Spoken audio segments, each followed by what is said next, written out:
Bismillahirrahmanirrahim. Assalamualaikum warahmatullahi wabarakatuh. Selamat pagi anak-anak hebat. Bagaimana kabarnya?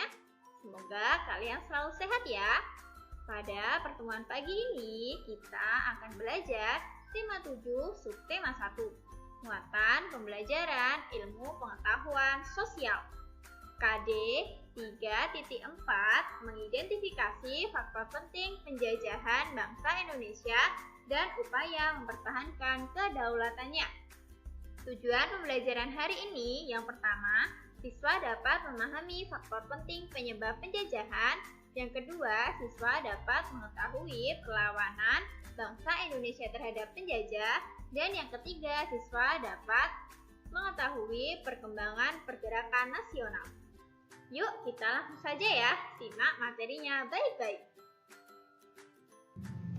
Nah anak-anak, yang pertama yaitu tentang peristiwa kedatangan bangsa barat di Indonesia, yaitu bermula pada abad ke-15. Bangsa barat itu datang ke Indonesia karena Indonesia itu kaya akan kekayaan alamnya, terutama rempah-rempah.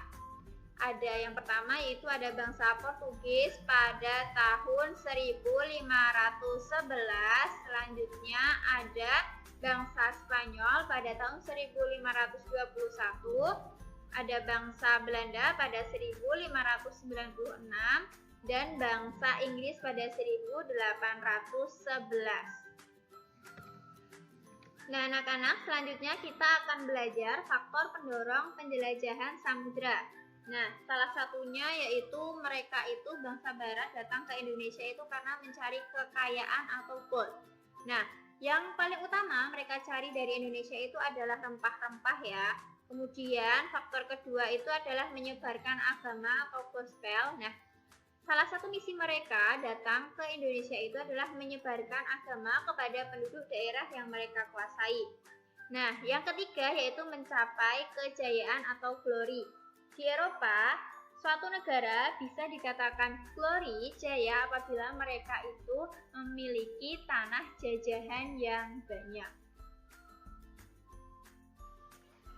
Nah, anak-anak, selanjutnya yaitu selain ketiga faktor tersebut ada juga perkembangan ilmu pengetahuan dan teknologi. Nah, ada datangnya bangsa barat ke Indonesia itu semakin pesatnya perkembangan ilmu pengetahuan dan teknologi. Di antaranya ada dikembangkan teknik pembuatan kapal yang dapat digunakan untuk mengarungi samudera yang luas. Kemudian ada juga ditemukannya misiu untuk persenjataan.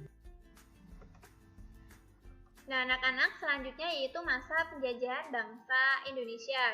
Yang pertama ada Portugis datang ke Maluku pada tahun 1512 dengan tujuan untuk berdagang pala dan cengkeh. Kemudian selanjutnya ada bangsa Spanyol yang datang ke Maluku juga pada tahun 1521 bertujuan untuk melakukan perdagangan rempah-rempah juga.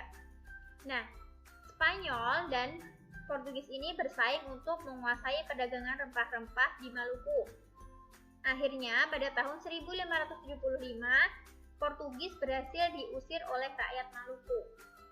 Selanjutnya pada tahun 1596, tepatnya tanggal 27 Juni, Belanda pertama kali datang di Indonesia di Banten, dipimpin oleh Cornelius de Houtman. Belanda ingin menguasai Banten sebagai pusat perdagangan rempah-rempah. Nah, pada tanggal 20 Maret 1602, Belanda mendirikan VOC atau Serikat Perusahaan Dagang Hindia Timur di Indonesia. Melalui VOC, mereka memonopoli perdagangan rempah-rempah di Banten. Nah, selanjutnya yaitu bangsa Inggris menjajah Indonesia pada tahun 1811 hingga 1816 saat Indonesia masih dikuasai Belanda. Mereka berhasil menguasai Pulau Jawa dari Belanda melalui perjanjian Tuntang. Pemerintahan Inggris ini dipimpin oleh Thomas Stamford Raffles.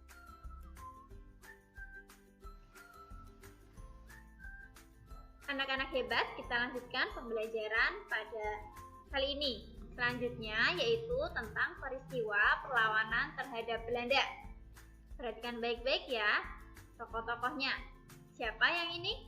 Ya benar, Sultan Hasanuddin melawan Belanda di mana? Di Makassar. Selanjutnya ada yang tahu dia siapa?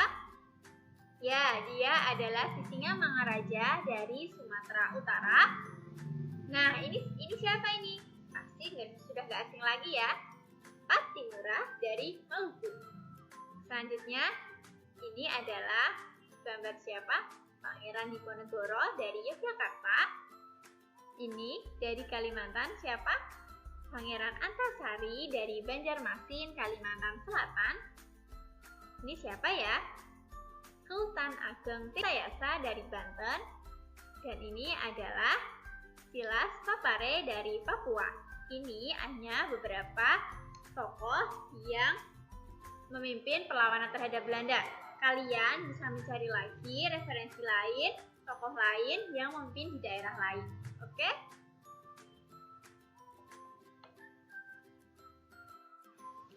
Nah, anak-anak, selanjutnya yaitu tentang pergerakan nasional Indonesia. Masa pergerakan kebangsaan ini dibedakan menjadi 3 masa. Yang pertama yaitu masa awal pergerakan nasional. Lahir banyak organisasi pergerakan seperti Budi Utomo, Sarekat Islam, Muhammadiyah, dan Indis Partai.